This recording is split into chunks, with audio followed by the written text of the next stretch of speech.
Hello. मेरा नाम आदित्य पाल है।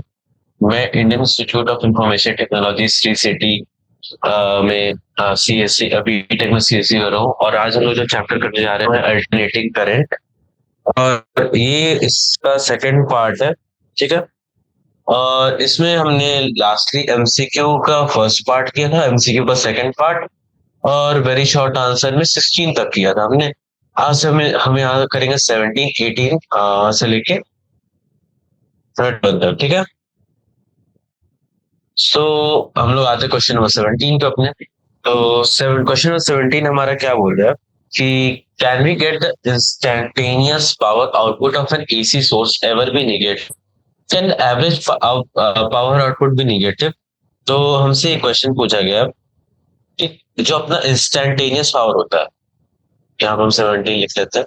जो हमारा इंस्टैन्टेनियस पावर होता है एसी सोर्स का, ठीक है, instantaneous power output of an AC source कभी भी निगेटिव हो सकता है कि नहीं। तो जैसा कि हम जानते हैं कि जो हमारा इंस्टेंटेनियस करंट होता है आई इंस्टेंट, वो होता है I not sine omega t minus phase आगे। ठीक है। तो ये अपना इंस्टेंटेनियस करंट होता है। अब जैसा कि हम जानते हैं पावर क्या होता है, पावर होता है आई नॉट इंटू वी। ठीक है। सॉरी सॉरी, यहाँ गलती होगी। आई इंस्टेंट और बी इंस्टेंट होता है एक्चुअली। ठीक है। आई इंस्टेंटेनियस होता है इसका, आई इंस्टेंटेनियस और बी इंस्टेंटेनियस। ठीक है। तो हम लोग क्या करते हैं, इसको अच्छे से लिख लेते हैं। और बी बी क्या होता है अपना, V instantaneous V naught sine omega T. ठीक है। ये अपना होता है बी इंस्टेंटेनियस। ठीक है। तो हम यहाँ से ये ले सकते हैं V naught into I not sine omega t minus Y into sine of omega T. ठीक है। तो ये हम लोग लिख सकते हैं यहाँ से पक्की एवरेज। ठीक है। यहाँ क्या करते हैं हम लोग, यहाँ करेंगे कि हम लोग जो ये वाले टर्म को ना एक्सपैंड करके लिख लेते हैं। तो एक्सपैंड करके लिखेंगे V naught in I naught. Expand करके लिखने में क्या आएगा, sine omega t into cos five. ठीक है। Minus of cos omega t sine five. ठीक है। तो ये हमारा इधर आएगा। और एक बाहर में साइन ओमेगा टी मल्टीप्लीकेशन में। ठीक है। यहाँ मल्टीप्लीकेशन में। तो अब इसके आगे हम लोग क्या ले सकते हैं, V not I not sine square omega t cos five minus of sine omega t और into cos omega t sine five. ठीक है। जहाँ साइन स्क्वायर ओमेगा टी है वहां पे sign omega t cos omega T है। तो एक चीज हम लोग जो जानते हैं यहाँ पे क्या कर सकते हैं हम लोग, V not I not sine square omega t को हम लोग लिख सकते हैं 1 - cos 2 ओमेगा टी। ठीक है। By 2 into cos by sine omega t into cos omega t को क्या लिख सकते हैं हम लोग, हाफ साइन 2 ओमेगा टी। ठीक है। Into sine five. ठीक है। तो यहां से हम लोग क्या करते हैं, वी नॉट आई नॉट और यहाँ से 2 कॉमन ले लेंगे। तो V not I naught by 2। ठीक है। 1 - cos 2 omega t into cos five. तो ये अपना हो जाएगा cos five minus cos 2 omega t into cos five minus of sine omega sine 2 omega t sine five. तो यहाँ पे अपना ये एक मतलब एक तुम्हारे रिलेशन बन रहा है यहाँ पे। तो हम उसको लिख सकते हैं कैसे, देखो V not I naught by 2 cos five यहाँ पे, और ये माइनस और कॉस 2 ओमेगा टी। अगर यहाँ से माइनस ले ले तो cos 2 omega t plus sine 2 omega t आ जाएगा। तो वो अपना क्या आ जाएगा, कॉस ए माइनस बी वाला टर्म आ जाता है। तो ये अपना हो जाएगा minus of cos 2 omega t minus five. ठीक है। तो यहाँ पे हम लोग आ गए। ठीक है। अब यहाँ से हम क्या चीज इन्फो कर सकते हैं, तो हम लोग का जो कॉस फाई होता है, cos phi equals to R by Z. ठीक है।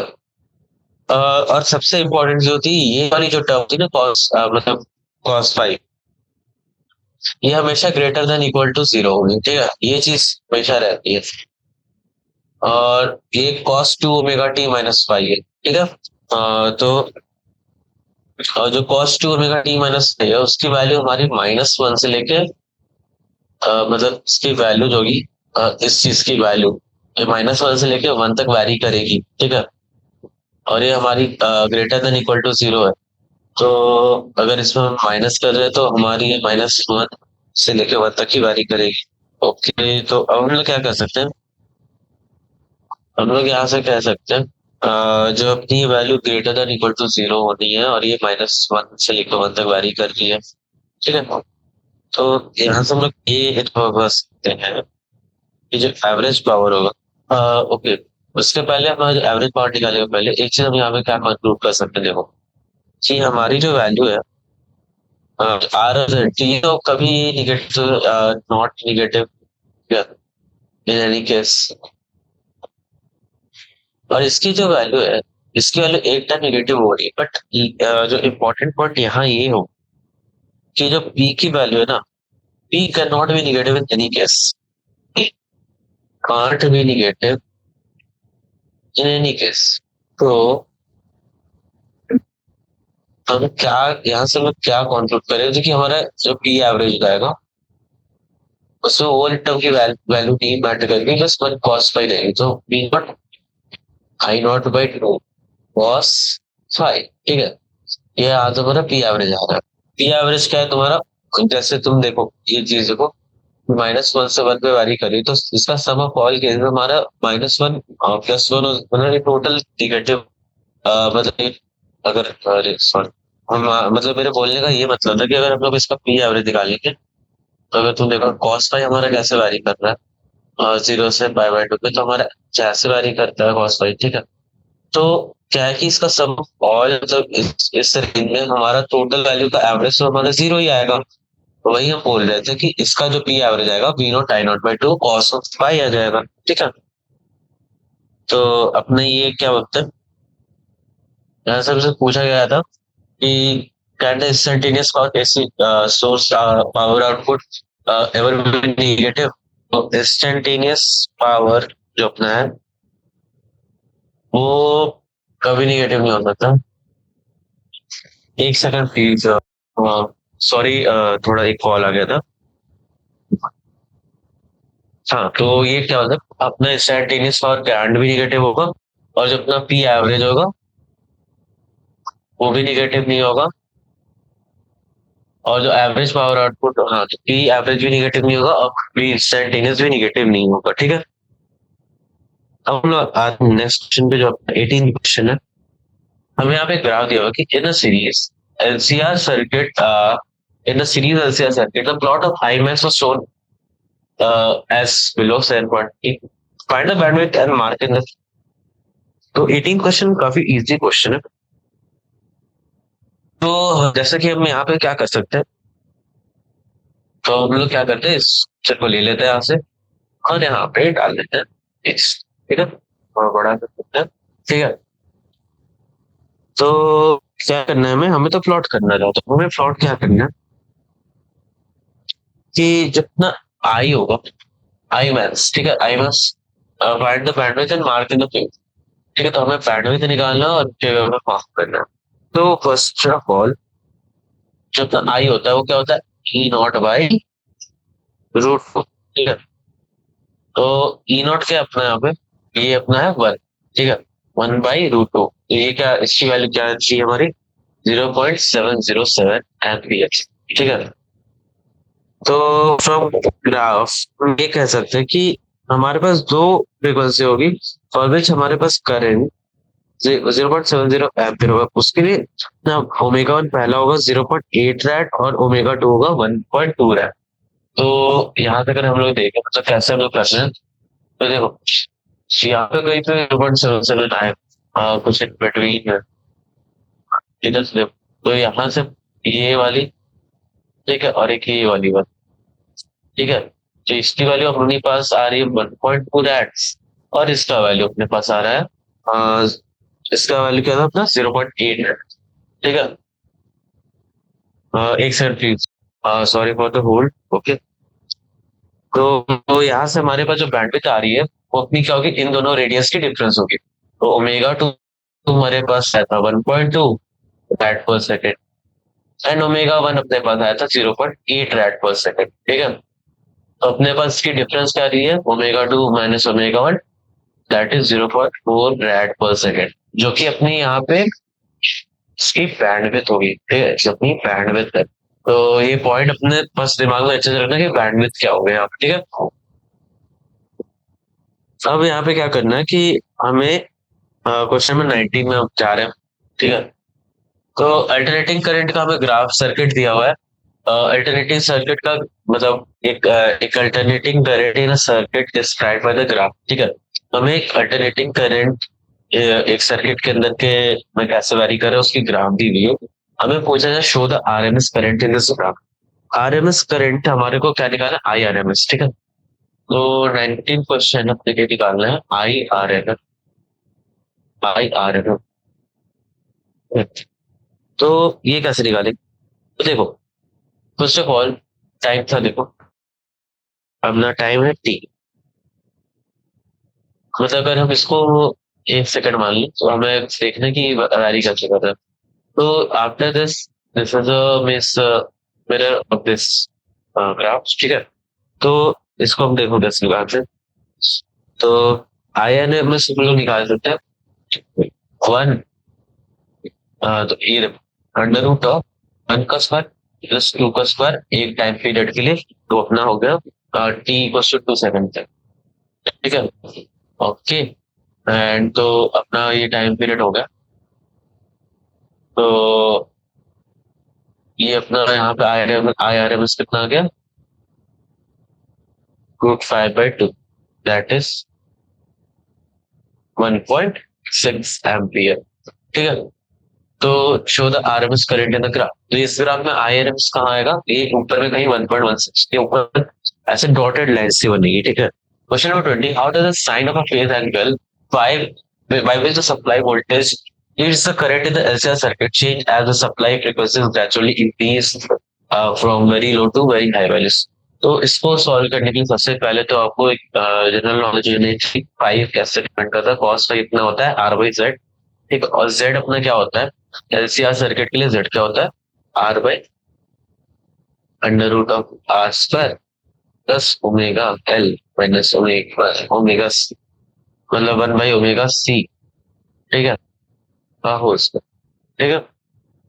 तो फर्स्टली अगर अब हम ओमेगा बढ़ाते हैं तो इसमें ओमेगा एल की वैल्यू बढ़ती है और इसकी वैल्यू हमारी घटेगी। ठीक है। ये वैल्यू हमारी घटते जाती है तो ये वैल्यू बढ़ेगी, और ओमेगा जब हमारी घटती है, ठीक है, तो अगर हमारी ओमेगा एल घटती है तो ये वैल्यू मतलब बहुत ज्यादा बढ़ेगी। ठीक है।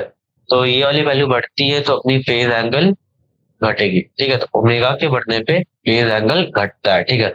ये मतलब कॉस फाई की वैल्यू घटती है, कॉस फाई घटेगी, कॉस फाई घटेगी, मतलब एंगल बढ़ रहा है। ठीक है। मतलब एंगल बढ़ रहा है। ठीक है, फेज एंगल। अगर ये ओमेगा घटेगी तो कॉस फाई बढ़ेगी, तो फेज एंगल घटेगी। ठीक है। ये सिंपल यहाँ पे रिलेशन है। तो मतलब तुम इसको इजिली ये समझ सकते हो। ठीक है। हाँ, तो क्वेश्चन नंबर 21 पे आते हैं। क्वेश्चन नंबर 21 है, बोल रहे कि अ डिवाइस एक्स, ठीक है, is connect to power AC power source. ठीक है। The variation of voltage and current and power in one compute cycle is shown in figure 7.5। तो हमसे पूछा है which curve shows the power consumption over a full cycle, which is the average power consumption over cycle and identify x। ठीक है।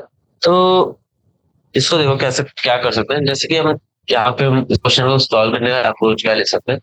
देखो, हमारा power क्या होता है, वी आई। तो पावर और एम्पलीट्यूड जो होता है ना, पावर का एम्पलीट्यूड वो इक्वल होगा multiplication of V and I के बराबर। ठीक है।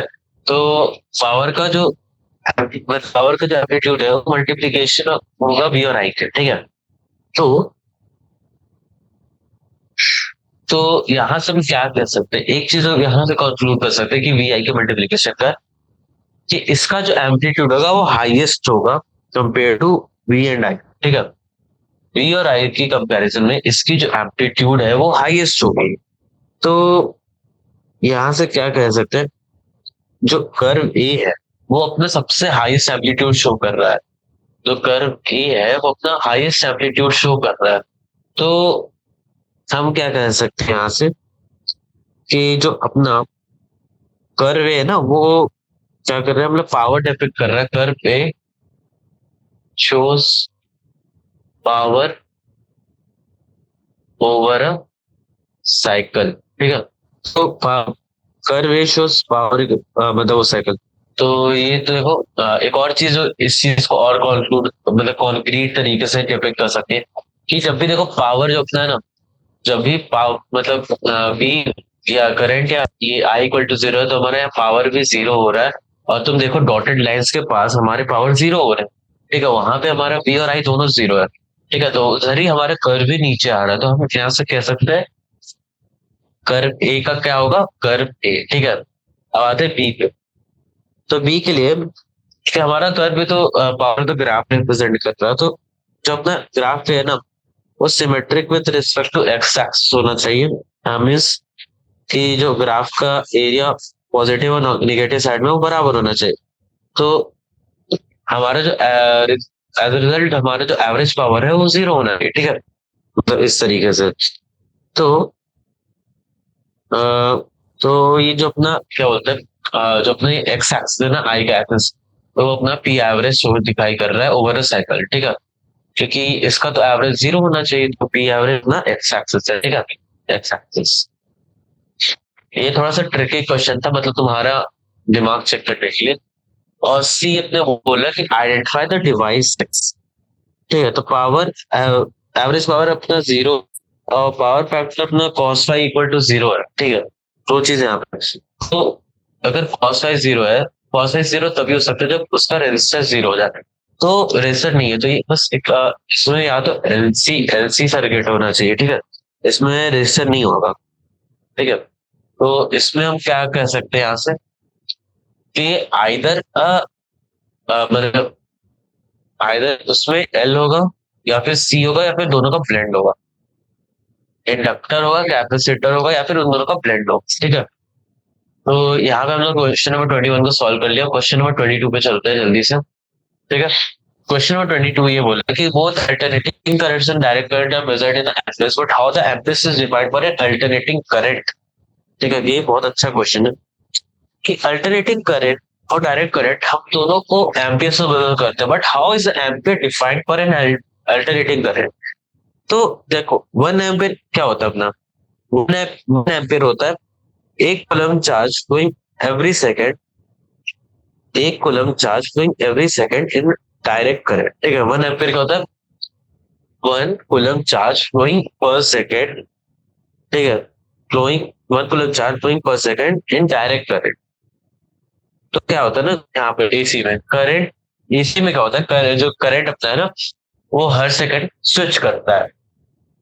ठीक है, तो स्विच करता है तो उसका क्या मतलब होता है, जो अपना जो टाइम होता है ना वो हाफ होता है एसी में, टाइम पीरियड हाफ हो जाता है एसी में, क्योंकि एक एक एक बार तुम समझो कि एक हर एक सेकंड वो दो बार एक बार लेफ्ट जाएगा एक बार राइट जाएगा। तो पता समझो कि ऐसा हो रहा है कि हर एक सेकंड में तुम्हारा या तो इधर जाएगा और एक फिर इधर। तो क्या होता है कि आधा टाइम इधर जाता है आधा टाइम राइट जाता है, तो मतलब उसका जो टाइम पीरियड हो जाता है ना वो आधा हो जाता है। ठीक है, टाइम पीरियड आधा हो जाता है, तो यहाँ पे हम क्या कह सकते हैं आगे, कि जो होता है चार्ज का जो नेट फोर्स होता है, चार्ज का net force, net charge force, अगर इस तरीके से हम लोग देखें, तो एक सेकंड में लेफ्ट जा रहा है एक सेकंड में राइट जा रहा है, तो टोटल हमारा एक सेकंड चार्ज अपना जीरो हो रहा है।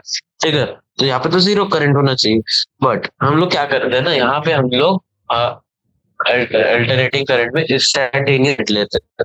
ठीक है, तो हम यहाँ से हम कह सकते हैं कि जो एम्पियर होता है ना, हमारा एम्पियर, उसको हम लोग बोलते हैं इंडिपेंडेंट ऑफ चार्ज और करंट डायरेक्शन। एम्पियर होता है independent of charge and current direction.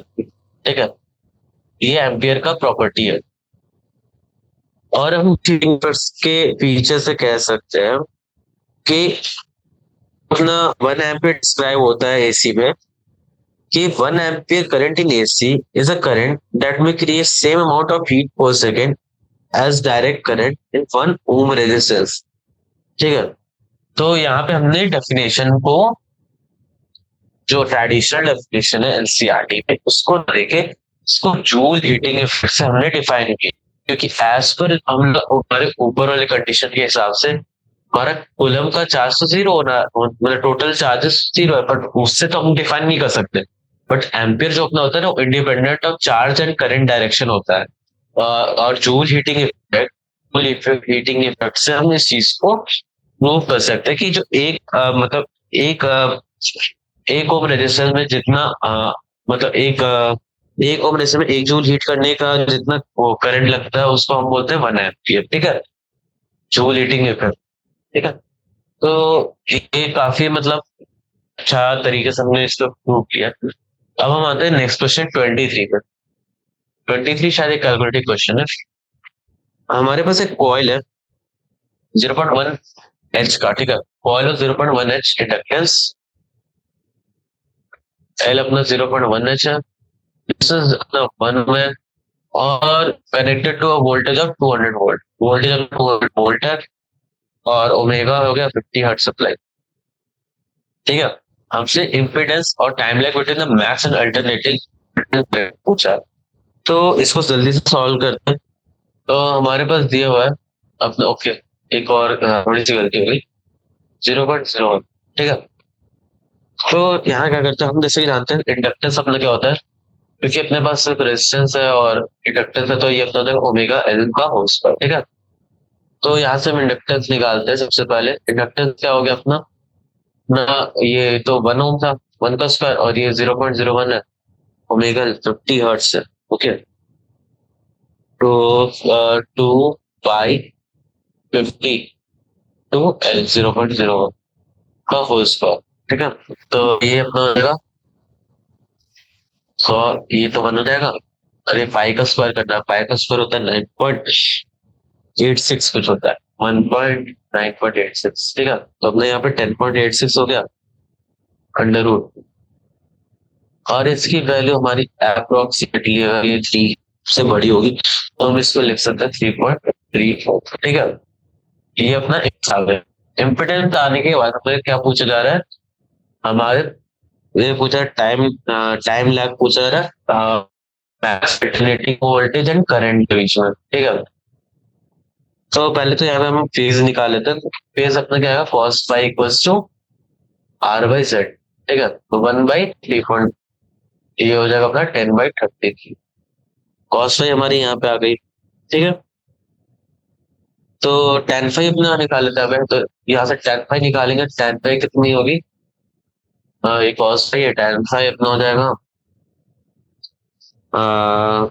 Z by R होता है, टेन फाई। ठीक है, सॉरी, गलती से जेड बाई आर बोलते हैं मैंने, ये एक्स इंडक्टेंस वाला और डिवाइड बाय आर। तो ये अपना कितना हो जाएगा, ये अपने ऊपर हो जाएगा फाई, फाई बचेगा और डिवाइडेड बाय वन। ठीक है, बाई बाय वन, तो मतलब कितना हो गया, फाई बाई वन, तो ये 3.14 होगा बस। ठीक है, तो यहाँ से हमारा टेन फाई आ गया, तो यहाँ से हम टाइम लाइन निकाल सकते हैं। तो टाइम लाइन कितना होगा, बाय 3.14 का tan इनवर्स। ठीक है, तो ये अपना कितना आ रहा है, 1.28 रैट। ठीक है, और पाई इक्वल्स टू अपना क्या होता है, omega T. Pi equals to क्या होता है, ओमेगा टी। तो यहाँ से अपना टाइम लाइन कितना आ रहा है, टी इक्वल्स टू 5/ओमेगा, तो दैट इज 72। अगर हम इसका 72 पाई/180। ठीक है, divided by pi into 2 into 4। अगर इसको हम सॉल्व कर रहे हैं यहाँ पे, तो ये अपना कितना आ रहा है, 36 आ जाएगा, और ये वो 20 आएगा, ये फाइनली अपने 1/250 सेकेंड आ गया। ठीक है, तो यहाँ से हम क्या कर सकते हैं, वी नॉट निकाल सकते हैं। तो वी नॉट क्या हो जाएगा ना, ओके, सॉरी सॉरी, हमारे को बस इसके ही निकालना था, अपना टाइम निकालना था। तो हमने वो निकाल दिया। हम आते क्वेश्चन नंबर 24 पे। क्वेश्चन नंबर 24 अपना बोल रहा है, अ 60 watt load is connected to a secondary of a transformer whose primary cross line voltage a current of 0.54 ampere flows in the load. What is the current in the primary coil? Comment on the type of the transformer being used. ठीक है, तो 60 what load है अपने पास। ठीक है, तो यहाँ पे अपने को पावर जो दिया हुआ है सोर्स का, वो अपने पास है 60 वॉट्स। ठीक है। ठीक है, और जो अपने पास यहाँ से क्या एक और चीज हमें दी हुई है, वो आई एस दी हुई है, करंट फ्रॉम सोर्स, तो वो होता है 0.54 एम्पियर। ठीक है, तो हम यहाँ से पी एस निकाल सकते हैं, तो होगा, सॉरी पी एस हम लोग लिख सकते हैं P S into I S. तो यहाँ से हम वी एस निकाल सकते हैं, that is P S by I S. तो वो अपना हो जाएगा कितना, ठीक है, तो यहाँ से हम लिख सकते हैं 60/0.54। ठीक है, तो ये अपना हो जाएगा कुछ, ये अपना ऊपर 100 चलेगा, 60/24 अपना 10/11 9 होता है। तो यहाँ से हम लोग इसको लिख सकते हैं 11.10 वोल्ट्स। ठीक है, तो यहाँ से हम रेशियो फैक्टर निकाल सकते हैं ट्रांसफार्मर का। तो यहाँ से रेशियो फैक्टर निकालते हैं, रेशियो फैक्टर दी ट्रांसफॉर्मर। ठीक है, तो जैसे कि हम देख रहे हैं, हमारा जो क्या बोलते हैं नॉर्मल फ्लो होता है वो होता है 220 वोल्ट्स। ठीक है, तो जब ना आउटपुट वोल्टेज होगा वो होता है 110 वोल्ट ही आ रहा है, और जो अपना जो मतलब इनपुट वोल्टेज है वो 220 वोल्ट होना चाहिए। तो रेशियो फैक्टर क्या है, मतलब अमाउंट है, ठीक है, ठीक है, तो 111 वोल्ट है ना, तो ये समथिंग मतलब हाफ, मतलब 0.5 है। ठीक है, अब यहाँ से क्या है कि यहाँ पे अपना आर लेस देन 1 है। ठीक है, रेशियो फैक्टर अपना लेस देन 1 है, हम क्या बोल सकते हैं कि जो अपना ये आर लेस देन 1 है, तो इसको हम ये ट्रांसफॉर्मर को बोल सकते हैं it's a step down transformer. ठीक है, ये अपने स्टेप डाउन ट्रांसफॉर्मर है, और जो इसमें आउटपुट पावर होगा ना वो एक इनपुट पावर के बराबर होगा। Output power is equal to input power. ठीक है, और ये इससे हम कह सकते हैं I S B S I P B. ठीक है, ये तो मेरे पास 0.54 हो गया, और बी एस 110 है, और ये आई पी है 20। तो यहाँ से अपना आई पी अपना कितना है, आई पी अपना आएगा हाफ। ठीक है, तो 0.27 एम्पियर्स। ठीक है, अब हम आते हैं क्वेश्चन नंबर 25 पे। ठीक है, क्वेश्चन नंबर 25 अपना बोल रहा है, explain why the reactors provided by capacitor to alternating current decreases with increasing frequency। ठीक है, तो रिएक्टेंस जो अपना होता है, तो जब ये अपना क्या होता है ना, अल्टरनेटिंग करंट अप्लाई करते हैं हम लोग एक कैपेसिटर प्लेट में, कैपेसिटर प्लेट है, और इसके अगर बगल अगर जब भी अल्टरनेटिंग करंट सोर्स है, अल्टरनेटिंग करंट्स। ठीक है, तो जो प्लेट्स का जो चार्ज होता है ना, वो चार्ज और डिस्चार्ज होता है पीरियोडिकल। तो यहाँ पे क्या होता है, उसके अपना प्लेट्स होते हैं, इस होगा,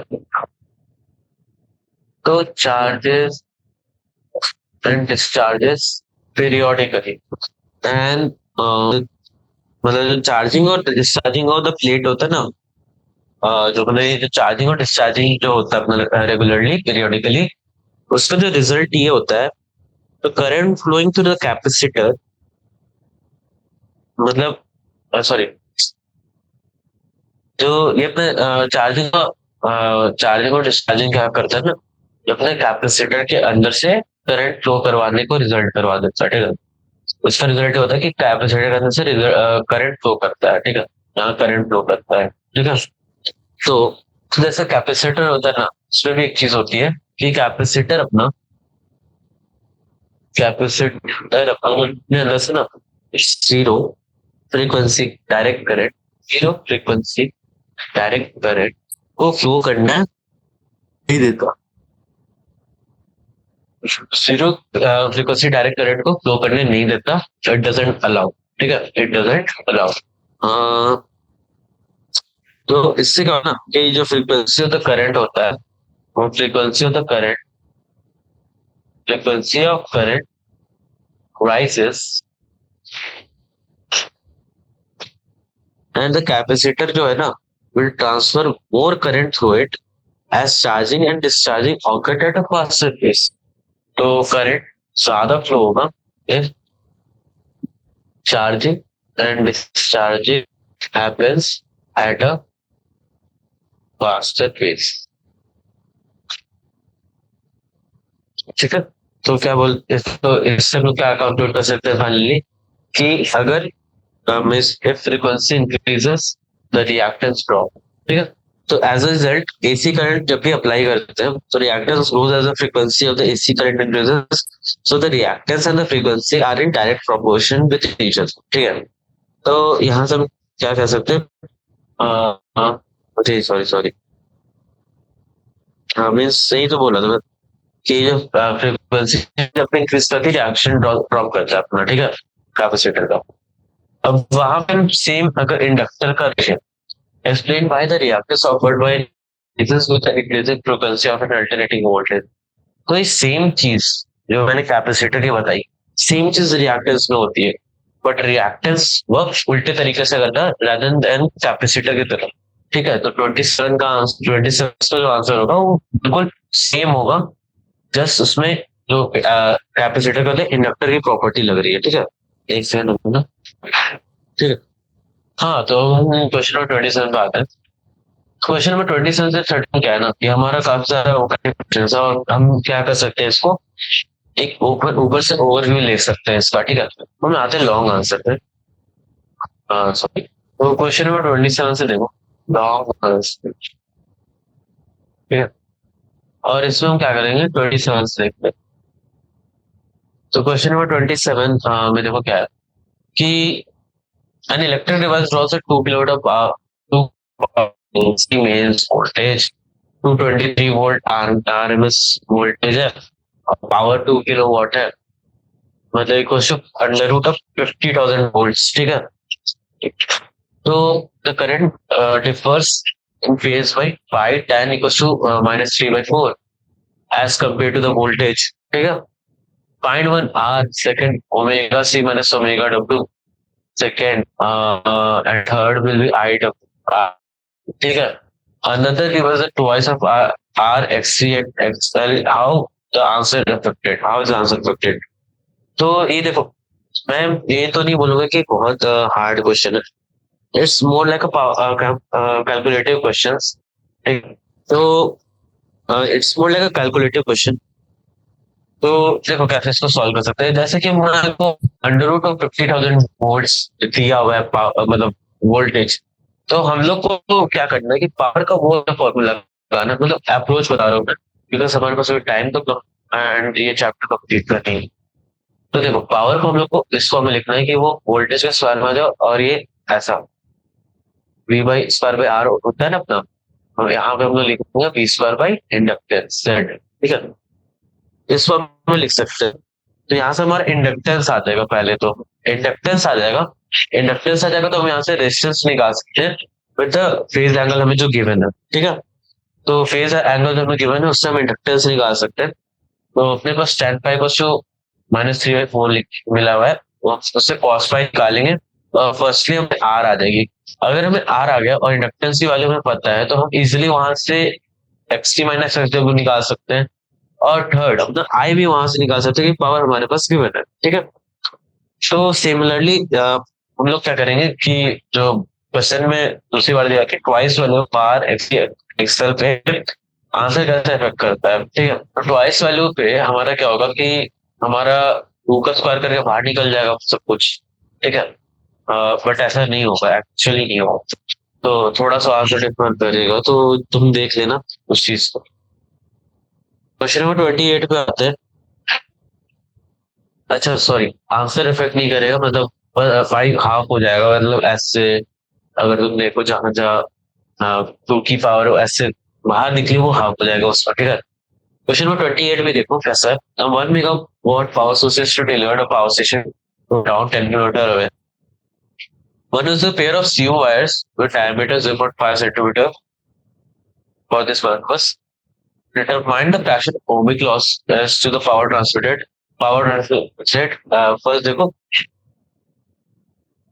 power is transmitted at 220 volt. Comment on the purity of dosings. A stepper transformer is also positive voltage of 100,000 volt. Power transmitted, then step down transfer is 12 volt. तो हमें सब केस से पावर का वो निकालना है, कि कितना वो लॉस होगा नहीं होगा। तो ये तो इजी क्वेश्चन है, तुम मतलब इलेक्ट्रिक करंट वाले चैप्टर में बनाए होगे इसको, तो ये not a hard question. Question number 29 तुम्हारा consider LCR circuit shown in the figure 7.6. Find the net current I and the phase of I. Show that I equals to V by Z. Find the impedance of the circuit. तो ये one of the easiest question यहाँ पे रहेगा तुम्हारे लिए। LCR circuit है, इसमें AC current तुम्हारे को दिया हुआ है, और तुमको एट द मैक्स करंट पे तुम्हारे को इस सर्किट का फाइनल सर्किट बनाना है। फिर वहां से तुम्हारे को आई की वैल्यू पता चलेगी।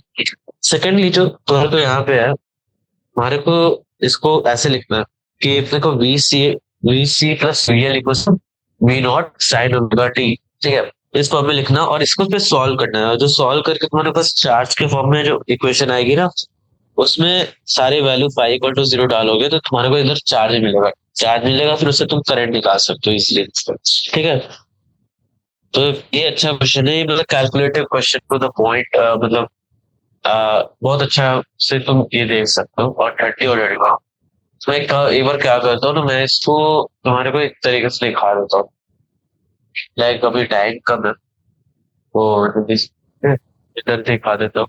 बस एक सेकंड रुकना, साइड बोर्ड। ठीक है। यहाँ तुम्हारे को सारा आंसर मिल जाएगा।